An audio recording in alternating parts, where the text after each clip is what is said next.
These charts are basically a map of what's happening in the mind at the most critical threshold possible, the exact moment someone passes away and is reborn.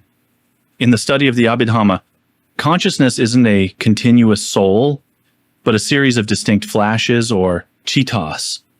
These diagrams show how those flashes line up when the life continuum breaks. The first three aspects you see stacked on the left, past, vibrating, and arrest bhavanga, represent the passive state of your mind. Think of bhavanga as the background hum of a computer that's turned on but not running any apps. It's the life continuum consciousness that maintains the passive idle of the mind. Past bhavanga is just the mind minding its own business. Vibrating.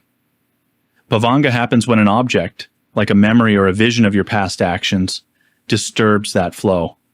Arrest bhavanga is the moment that background hum stops completely to let a new thought process in.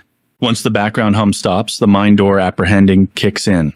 This is the mind turning its head toward whatever final object is appearing, maybe a kama nimitta, which is a symbol of how you've lived your life. Then comes the jivana phase. Usually, in a healthy person, there are 7 of these flashes, but because the body is weak during death, there are typically only 5. This is where the last bit of karmic weight is amassed. After this, you might have retention, where the mind lingers on the object, or you might go straight to decease. The decease, kuditatta, is the very last moment of the current life. It's the final flicker of the flame. What's fascinating here is that there's absolutely no gap between death and the next life. As soon as the deceased consciousness vanishes, the relinking or rebirth consciousness, padasandhicitta, arises in the next life. It's a literal bridge where the energy from the dying process sparks the beginning of a new one. After that first spark of relinking, the mind doesn't immediately start thinking complex thoughts.